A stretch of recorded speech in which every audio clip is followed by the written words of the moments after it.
Lecture du 27 janvier. Matthieu, chapitre 18, versets 1 à 20. En ce moment, les disciples s'approchèrent de Jésus et dirent : « Qui donc est le plus grand dans le royaume des cieux ?» Jésus, ayant appelé un petit enfant, le plaça au milieu d'eux et dit : « Je vous le dis en vérité, si vous ne vous convertissez, et si vous ne devenez comme les petits enfants, vous n'entrerez pas dans le royaume des cieux. C'est pourquoi quiconque se rendra humble comme ce petit enfant sera le plus grand dans le royaume des cieux. Et quiconque reçoit en mon nom un petit enfant comme celui-ci me reçoit moi-même. Mais si quelqu'un scandalisait un de ces petits qui croient en moi, il vaudrait mieux pour lui qu'on suspendît à son cou une meule de moulin et qu'on le jetât au fond de la mer. Malheur au monde à cause des scandales, car il est nécessaire qu'il arrive des scandales. Mais malheur à l'homme par qui le scandale arrive. Si ta main ou ton pied est pour toi une occasion de chute, coupe-les et jette-les loin de toi. Mieux vaut pour toi entrer dans la vie boiteux ou manchot que d'avoir 2 pieds ou 2 mains et d'être jeté dans le feu éternel. Et si ton œil est pour toi une occasion de chute, arrache-le et jette-le loin de toi. Mieux vaut pour toi entrer dans la vie n'ayant qu'un œil que d'avoir 2 yeux et d'être jeté dans le feu de la géhenne. Gardez-vous de mépriser un seul de ces petits, car je vous dis que leurs anges dans les cieux voient continuellement la face de mon Père qui est dans les cieux, car le Fils de l'homme est venu sauver ce qui était perdu. Que vous en semble ? Si un homme a 100 brebis et que l'une d'elles s'égare, ne laisse-t-il pas les 99 autres sur les montagnes pour aller chercher celle qui s'est égarée ? Et s'il la trouve, je vous le dis en vérité, elle lui cause bien plus de joie que les 99 qui ne se sont pas égarés. De même, ce n'est pas la volonté de votre Père qui est dans les cieux qu'il se perde un seul de ses petits.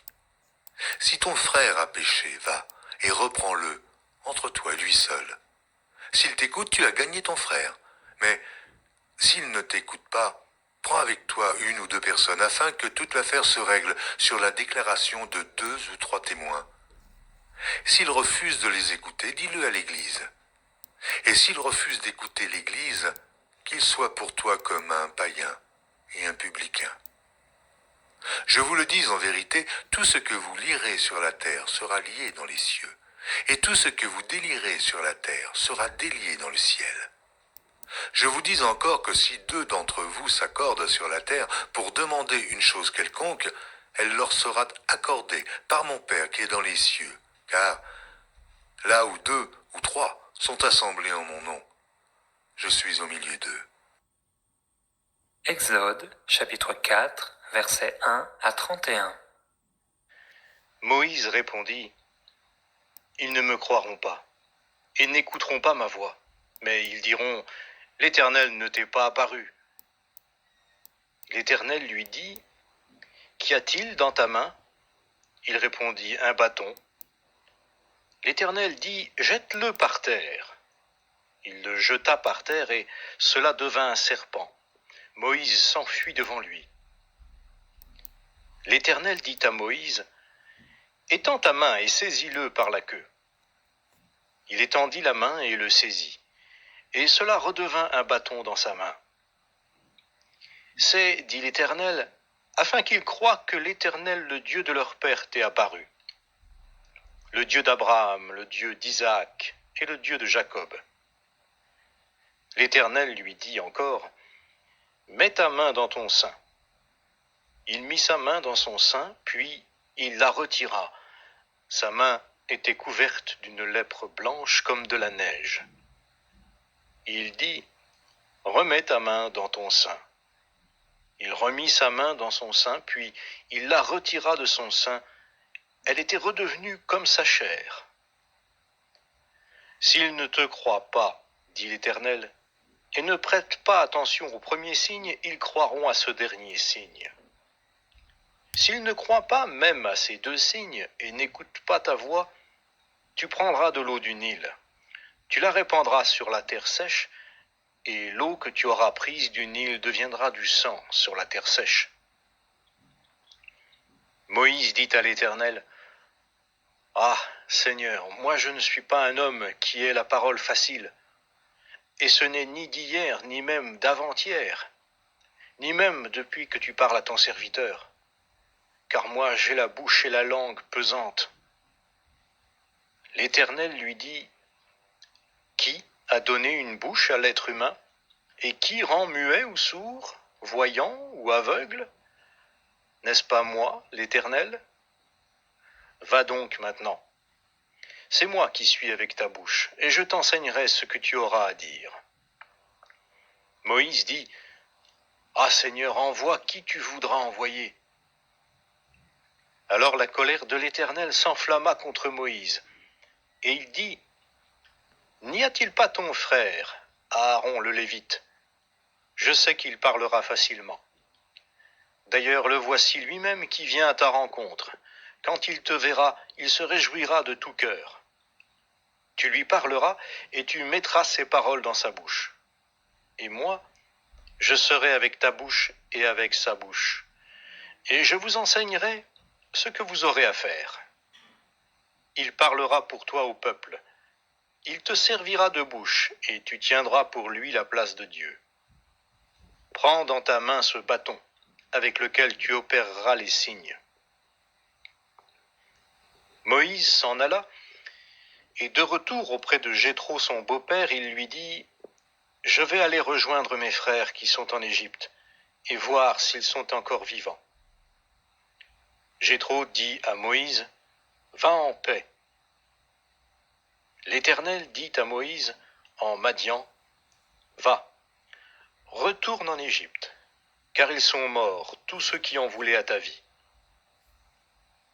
Moïse prit sa femme et ses fils, les fit monter sur des ânes et retourna dans le pays d'Égypte. Moïse prit dans sa main le bâton de Dieu. L'Éternel dit à Moïse, en partant pour retourner en Égypte, « Regarde tous les prodiges que j'ai mis à ta disposition. Tu les feras devant le Pharaon, et moi j'endurcirai son cœur, et il ne laissera point partir le peuple. Tu diras au Pharaon, ainsi parle l'Éternel. Israël est mon fils, mon premier-né. Je te dis, laisse partir mon fils pour qu'il me serve. Si tu refuses de le laisser partir, alors moi je ferai périr ton fils, ton premier-né. » Pendant le voyage, dans un lieu où Moïse passait la nuit, l'Éternel vint à sa rencontre et voulut le faire mourir. Séphora prit un silex, coupa le prépuce de son fils et en toucha les pieds de Moïse en disant, « Tu es pour moi un époux de sang. » Et l'Éternel le laissa. C'est alors qu'elle dit, « Époux de sang » à cause de la circoncision. L'Éternel dit à Aaron, « Va dans le désert, au-devant de Moïse. » Il partit, rencontra Moïse à la montagne de Dieu et l'embrassa. Moïse fit connaître à Aaron toutes les paroles de l'Éternel qui l'avait envoyé et tous les signes qu'il lui avait ordonné d'opérer. Moïse et Aaron s'en allèrent et rassemblèrent tous les anciens des Israélites. Aaron rapporta toutes les paroles que l'Éternel avait dites à Moïse, et il opéra les signes aux yeux du peuple. Le peuple crut. Ils apprirent que l'Éternel avait visité les Israélites, qu'il avait vu leur misère, et ils s'inclinèrent et se prosternèrent. Exode, chapitre 5, versets 1 à 21. Moïse et Aaron se rendirent ensuite auprès du Pharaon et lui dirent, « Ainsi parle l'Éternel, le Dieu d'Israël. Laisse partir mon peuple, pour qu'il célèbre une fête en mon honneur au désert. » Le Pharaon répondit, « Qui est l'Éternel pour que je lui obéisse en laissant partir Israël? Je ne connais pas l'Éternel. Aussi je ne laisserai point partir Israël. » Ils dirent, « Le Dieu des Hébreux est venu au-devant de nous. Accorde-nous de faire 3 journées de marche dans le désert, pour offrir des sacrifices à l'Éternel notre Dieu, afin qu'il ne nous frappe pas de la peste ou de l'épée. » Le roi d'Égypte leur dit, « Moïse et Aaron, pourquoi détournez-vous le peuple de son ouvrage? Allez à vos travaux. » Le Pharaon dit, « C'est maintenant où cette population née dans le pays est devenue nombreuse que vous allez interrompre ces travaux. »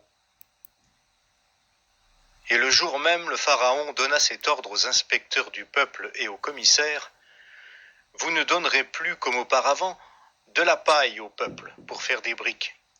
Qu'ils aillent eux-mêmes se ramasser de la paille. Vous leur imposerez néanmoins la quantité de briques qu'ils faisaient auparavant. Vous ne la diminuerez en rien, car ce sont des paresseux.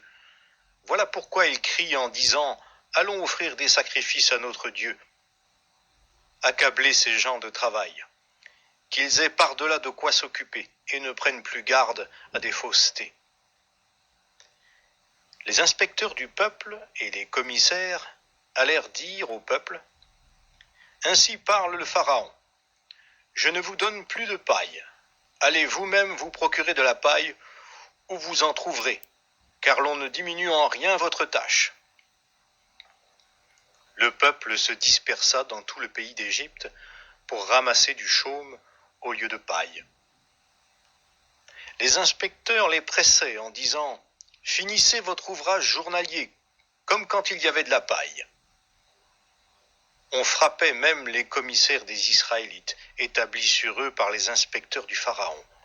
« Pourquoi, disait-on, n'avez-vous pas fini de pétrir hier et aujourd'hui le nombre de briques qui vous était imposé comme avant ?» Les commissaires des Israélites allèrent se plaindre au Pharaon et lui dirent, « Pourquoi traites-tu ainsi tes serviteurs? On ne donne point de paille à tes serviteurs, et l'on nous dit, faites des briques. Alors tes serviteurs sont battus, et c'est ton peuple qui est en faute. » Le Pharaon répondit, « Vous êtes des paresseux, des paresseux. Voilà pourquoi vous dites, allons offrir des sacrifices à l'Éternel. Maintenant, allez à votre tâche. On ne vous donnera pas de paille, et vous livrerez la même quantité de briques. » Les commissaires des Israélites virent qu'on les rendait malheureux en disant, « Vous ne diminuerez rien du nombre de briques à livrer chaque jour. » En sortant de chez le Pharaon, ils rejoignirent Moïse et Aaron qui les attendaient.